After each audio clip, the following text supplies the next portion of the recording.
My colleague Alison Earle has spent the day with those taking shelter there and joins us now. Alison. Well, those affected have been coming here to St Martin's Church in waves. We've got roughly 50 to 60 people inside at the moment, and they range from children, some of whom have been quite happy to have the day off, as of course 10 schools nearby have had to close. But we've also got more senior members of the community. Now, this rest centre was set up by Brent Council just a few hours after the discovery of this device, and it's being operated with the help of the British Red Cross, who are providing hot drinks, shelter and medication to those who need it. Now, some of those I've spoken to here are very pleased with the response from the council, the fact that they were given a hotel to stay in overnight and transport was thrown on. Others, however, not so happy, as they were not allowed to get back into their homes to get last-minute essentials, which means they're feeling a little bit dishevelled at the moment.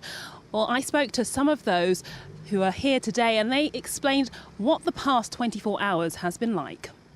It's very tiring having to keep leaving and coming back, and I'm very tired and I just want to go to bed. Well, I was in my bed sleeping last night, but I was scared to sleep there.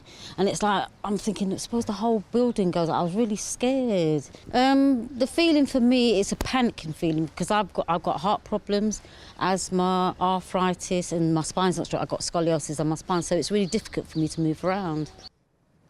Well, a short while ago, I also spoke to a very elderly housebound resident who waited around 4 hours for the police and the ambulance to come and help evacuate her, and eventually gave up. Now, she said she'd been through the war, been through worse, and was willing to take her chances. Joining me now is Muhammed Butt, the leader of Brent Council. Now, can I ask, do you think your response to those very elderly members of the community has been good enough? Personally, if you go into the rest centre, you'll find that we've got 3 residents over the age of 100, and they've been through the war as well. And we've been providing them the help, support, shelter and medication that they actually require. If there's any further information you can give me about that individual, I'm more than willing to take a look at and find out what happened and how we can just make sure it never happens again to anybody else. Right? But once the procedure starts with the army defusing the bomb, right, they will not allow anyone in or out the building, and I think that may be one of the circumstances behind that as well. It's been quite an uncomfortable day for many of those who have had to come here, but can you give them any certainty? What's the latest update? The latest update, we just had confirmation that the cordon is being reduced, right, and we should have confirmation within about half an hour, 40 minutes, that people will most likely be able to go back home. We're in the process of moving our buses nearer to the centre, so as soon as we get the confirmation, they'll be transported home and hopefully have a good evening at home.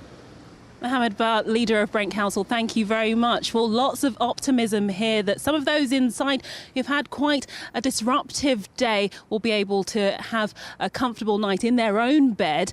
But it's 24 hours as it stands that many people in this community are unlikely to forget. OK, Alison Earle there with the very latest.